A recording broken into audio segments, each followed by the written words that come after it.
स्वरों का वर्गीकरण। अब इसके बाद हम लोग पढ़ेंगे स्वरों का वर्गीकरण। स्वरों का वर्गीकरण 4 आधारों में बांटा गया है। नंबर 1 होता है मात्रा। मात्रा या उच्चारण काल के आधार पर, मात्रा या उच्चारण काल के आधार पर, जीभ के प्रयोग के आधार पर, मुख्य द्वार खुलने के आधार पर, होठों की स्थिति के आधार पर। इनको भी, इसको 3 भागों में डिवाइड किया गया है। इसको कितने भागों में? 3 भागों में। 3 मात्रा के आधार पर। एक है आपका हास्य है। हास्य के अंतर्गत क्या क्या आता है? हास्य के अंतर्गत जो आता है आपका छोटा आ जाता है, और फिर छोटा आ, फिर छोटी ई आ जाता है, और फिर कौन आ जाता है? छोटा ऊ आ जाता है, और फिर कौन आता है? री आ जाता है। ठीक है। इसका जो उच्चारण होता है, मात्रा के आधार पर इनका जो उच्चारण होता है इनके उच्चारण में कम समय लगता है। कम समय लगता है। या फिर इस चीज़ को आप ऐसे भी लिख सकते हैं, एक मात्रा का समय। एक मात्रा का समय। ठीक है। एक मात्रा का समय लगता है इनके उच्चारण में। यानी ये जो उच्चारण है, उच्चारण में इनके कितना समय लगता है? कम समय लगता है, अर्थात अथवा एक मात्रा का समय लगता है। उसे हास्य स्वर कहते हैं। इस हास्य से डबल, हास्य का 2 गुना, डबल, ठीक है, 2 गुना समय लगता है दीर्घ में। ये क्या होता है? जिसमें 2 मात्राओं का स्वर समय लगता है।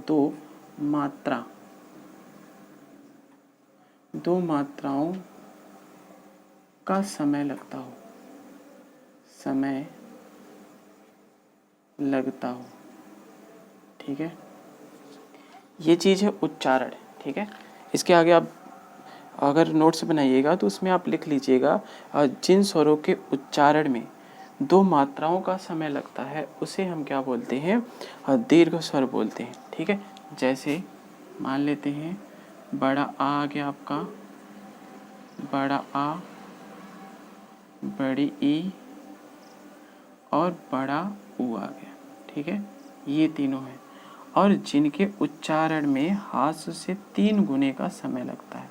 हास्य से ट्रिपल समय लगता है, यानी जिसमें 3 मात्राओं का समय लगता है, अर्थात जिसमें 3 मात्राओं का समय लगता है, या फिर दीर्घ से अधिक समय लगता है, हास्य से तिगुना समय लगता है। मतलब में इनके उच्चारण में, इस लुप्त के उच्चारण में हास्य का, ये जो हास्य है, हास्य का तिगुना समय लगता है, समय लगता है। ठीक है। लगता है, वो क्या कहलाता है आपका? लुप्त होता है। जैसे ओम, जैसे क्या है? ओम, ओम, अर्थात इस लुप्त का हिंदी से लोप हो गया है। ठीक है।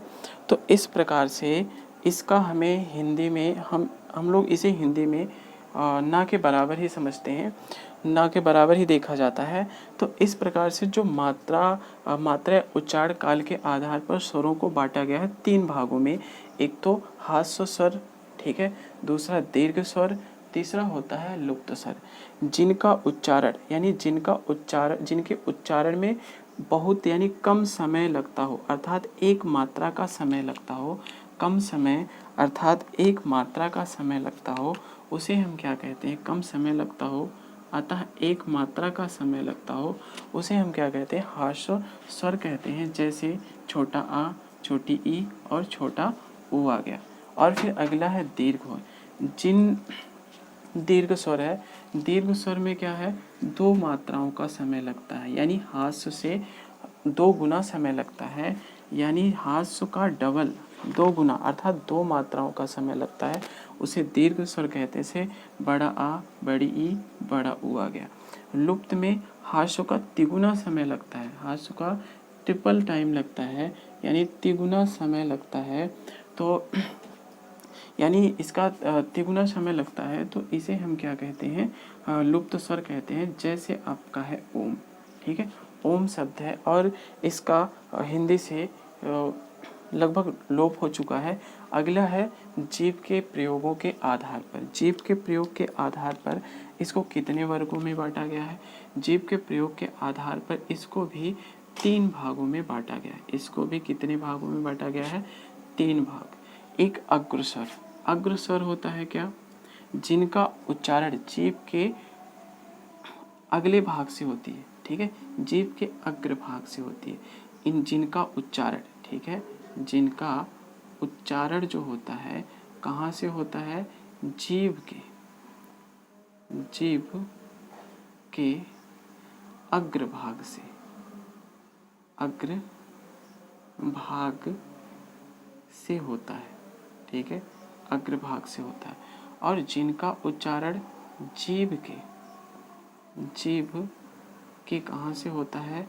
मध्य भाग से होता है, मध्य भाग से होता है, ठीक है, मध्य भाग से होता है, उसे हम क्या कहते हैं? मध्य स्वर कहते हैं। और जिनका उच्चारण जीव के पश्च भाग से होता है, पश्च भाग से होता है, उसे हम क्या कहते हैं? आपका होता है पश्च स्वर होता है। जो अग्र स्वर होता है वो क्या है? अग्र स्वर के अंतर्गत कौन कौन से आते हैं?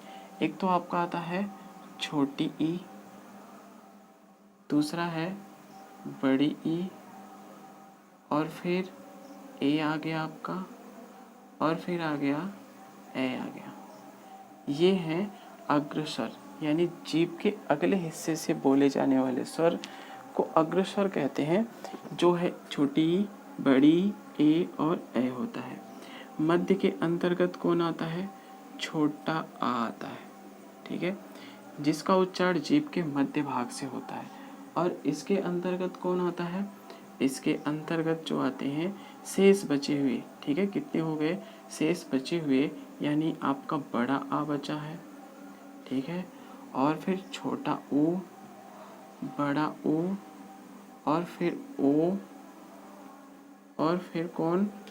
ओ, ठीक है, ये बच गया है। जीभ का पश्च भाग हो गया, जीभ का पश्च भाग। अगला क्या है? मुख के मुख द्वार खुलने के आधार पर। ये जो मुख द्वार है इसके खुलने के आधार पर कौन सा है?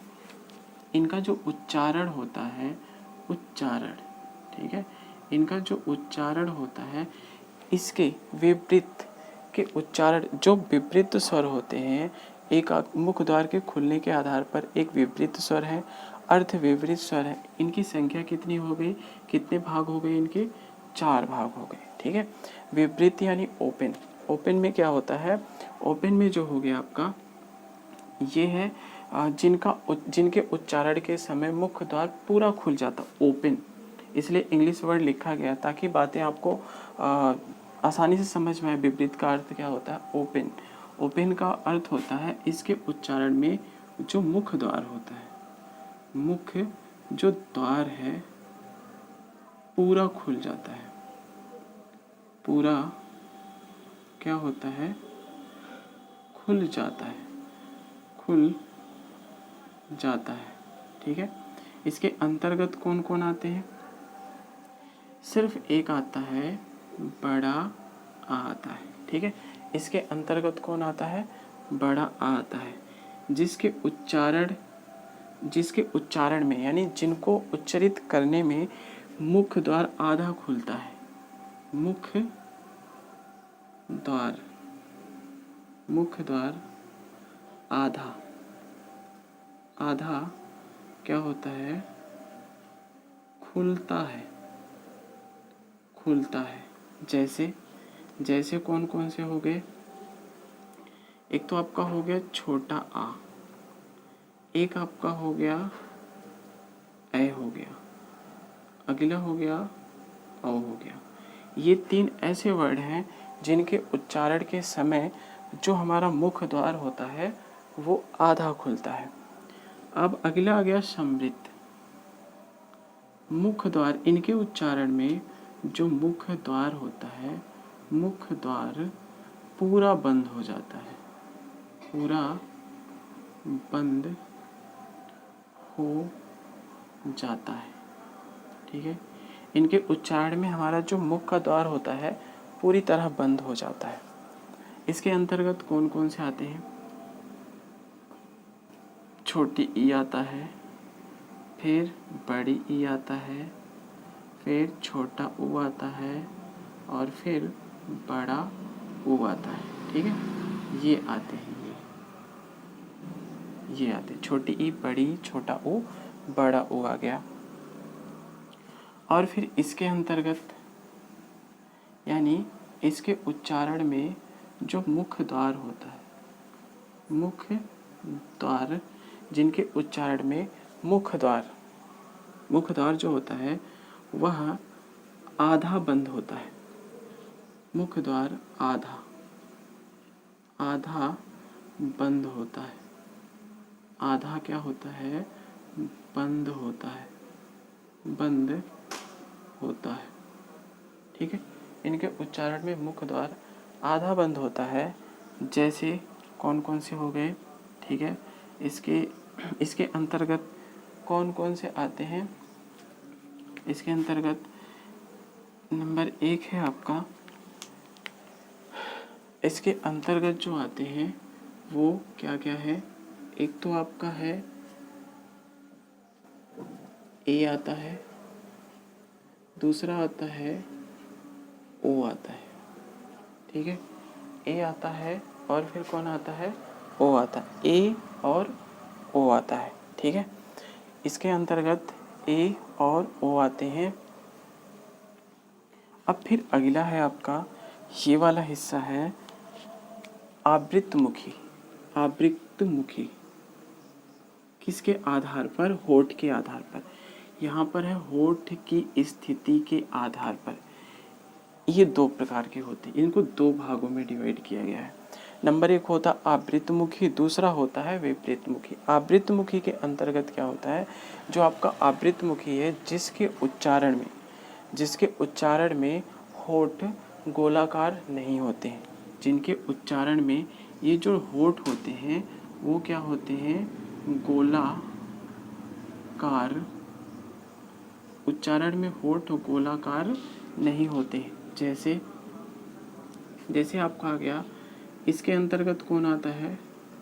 छोटा आ गया, बड़ा आ गया, छोटी ई आ गया, बड़ी ई आ गया, ए आ गया और फिर कौन आ गया? ए आ गया। छोटी ई, बड़ी ई, ए और फिर कौन आ गया? ए आ गया। छोटी ई, बड़ी ई, छोटा आ, बड़ा आ, छोटी ई, बड़ी ई, ए और ए आ गया। इसमें क्या होता है? मुख्य द्वार, ये जो आपका होठ होते हैं, इसमें होठ, इनके उच्चारण में जो होठ होते हैं, ओठ कैसे होते हैं? ओठ कैसे होते हैं? गोल। ओठ जो होते हैं वो गोलाकार होते हैं। इनके उच्चारण में होठ कैसे होते हैं? गोलाकार हो जाते हैं। जैसे हम समझ सकते हैं, आपका बचा है छोटा ओ, बड़ा ओ और फिर ओ और फिर कौन? औ। ठीक है, इस प्रकार से हमारे स्वरों का वर्गीकरण हो गया। जो हमारा स्वर है उनका जो वर्गीकरण है इस प्रकार से है। तो दोस्तों एक बार हम इसका रिवीजन कर लेते हैं। हमारे स्वरों का वर्गीकरण क्या होता है? जो स्वरों का वर्गीकरण है 4 आधारों पर देखा गया है। नंबर 1 है आपका मात्रा या फिर उच्चारण काल के आधार पर। नंबर 1 है आपका मात्रा या फिर उच्चारण काल के आधार पर होता है। और नंबर 2 होता है आपका जीभ के आधार पर। नंबर 2 है आपका किसके आधार पर? जीभ के आधार पर है, जीभ के प्रयोगों के आधार पर। तीसरा है मुख्य द्वार के खुलने के आधार पर। तीसरा है होठों की स्थिति के आधार पर। तो किस प्रकार से? एक आपकी मात्रा हो गई, मात्रा, दूसरा जीभ हो गया, तीसरा मुख्य द्वार हो गया और चौथा कौन हो गया? होठ हो गए। 3 आधारों पर यानी मात्रा, उच्चारण काल, जीभ, मुख द्वार और होठ, 3-4 स्थितियों में, इस स्थिति में इसको 3 भागों में देखा जाता है, बांटा जाता है। एक हास्य स्वर होता है, दूसरा दीर्घ स्वर होता है, तीसरा लुप्त स्वर होता है। हास्य स्वर के अंतर्गत छोटा आ, छोटी ई, छोटा ऊ और री आते हैं। इसका उच्चारण करने में बहुत कम समय यानी कम समय लगता है, अर्थात 1 मात्रा का समय लगता है, जबकि इसका उच्चारण करने में 2 मात्राओं का समय लगता है, अर्थात हास्य से 2 गुना समय लगता है, जैसे बड़ा आ, बड़ी ई, बड़ा ऊ हो गया। और इसका उच्चारण, लुप्त का उच्चारण करते समय हास्य से 3 गुना समय लगता है, जिनका हिंदी में लोप हो गया है। जैसे मान लीजिए क्या है, ओम है। अब जीभ के प्रयोगों के आधार पर, जो जीभ के प्रयोगों के आधार पर होता है, ये कितने हिस्से इसके किए गए हैं, 3। एक अग्र स्वर है, मध्य स्वर है और पश्च स्वर है। अग्र स्वर का जो जिनका उच्चारण जीभ के अग्र भाग से होता है, उसे अग्र स्वर कहते हैं। जैसे छोटी ई, बड़ी ई, ए और ए। अग्र स्वर के इनका उच्चारण जीभ के अग्र भाग से होता है, जिनका उच्चारण जीभ के मध्य भाग से होता है। जीभ के मध्य भाग से होता है, जिनका उच्चारण कहाँ से होता है, जीभ के मध्य भाग से होता है, उसे हम क्या कहते हैं, मध्य स्वर बोलते हैं। जैसे छोटा आ।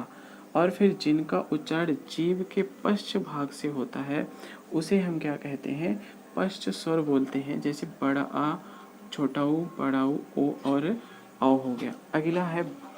अगला है मुख द्वार खुलने के आधार पर। मुख द्वार खुलने के आधार पर इसको 4 भागों में बांटा गया है। एक तो ओपन होता है, हाफ ओपन होता है, क्लोज होता है, हाफ क्लोज होता है। ओपन में कौन सा आता है, बड़ा आता है, यानी जिनका उच्चारण करते समय मुख द्वार पूरा खुल जाता है, जैसे बड़ा आ, ठीक है। और फिर अर्धवृत्त है, जिनके उच्चारण के समय मुख द्वार आधा खुलता है, ये वाला हिस्सा मुख द्वार आधा खुलता है, तो इसे हम क्या कहते हैं, अर्धवृत्त बोलते हैं। ए जिनके अंतर्गत कौन आता है, छोटा आ, ए और औ आता है। और समवृत्त के अंतर क्लोज पूरा बंद हो जाता है, जिनके उच्चारण में मुख द्वार पूरा बंद हो जाता है, उसे हम क्या बोलते हैं, समवृत्त बोलते हैं, यानी क्लोज बोलते हैं। इसके अंतर्गत छोटी ई, बड़ी ई, छोटा ऊ और बड़ा ऊ आता है। और अगला है अर्ध समवृत्त, हाफ क्लोज होता है। इसके उच्चारण के समय मुख द्वार आधा बंद हो जाता है, जैसे ए और फिर ओ आता है। अब फिर अगला है होठों की स्थिति के आधार पर। इस आधार पर 2 भागों में बांटा गया है। एक तो वृत्तमुखी है, दूसरा के आवृत्तमुखी है, दूसरा है वृत्तमुखी। आवृत्तमुखी मतलब जिनके उच्चारण के समय जो होठ होते हैं गोलाकार नहीं होते। होठ कैसे होते हैं, गोलाकार ना हो, जिनके उच्चारण के समय होठ जो हो वह गोलाकार नहीं होते हैं। जैसे छोटा आ, बड़ा आ, छोटी, बड़ी, ए और ए हो गया। और जिनके उच्चारण के समय जो हमारे होठ होते हैं वो गोलाकार हो जाते हैं, जैसे ऊ, छोटा ऊ, बड़ा ऊ, ओ, औ। इनके उच्चारण के समय हमारे जो होठ होते हैं वो गोलाकार हो जाते हैं, इसे हम बोलते हैं वृत्तमुखी कहते हैं। तो दोस्तों, इसके बाद हम अगली वीडियो में इसी क्रम को आगे बढ़ाते हुए चलेंगे। धन्यवाद। और हमारे वीडियो को आप लाइक कीजिए, सब्सक्राइब कीजिए और साथ में ही अपने दोस्तों को शेयर भी कीजिए। धन्यवाद।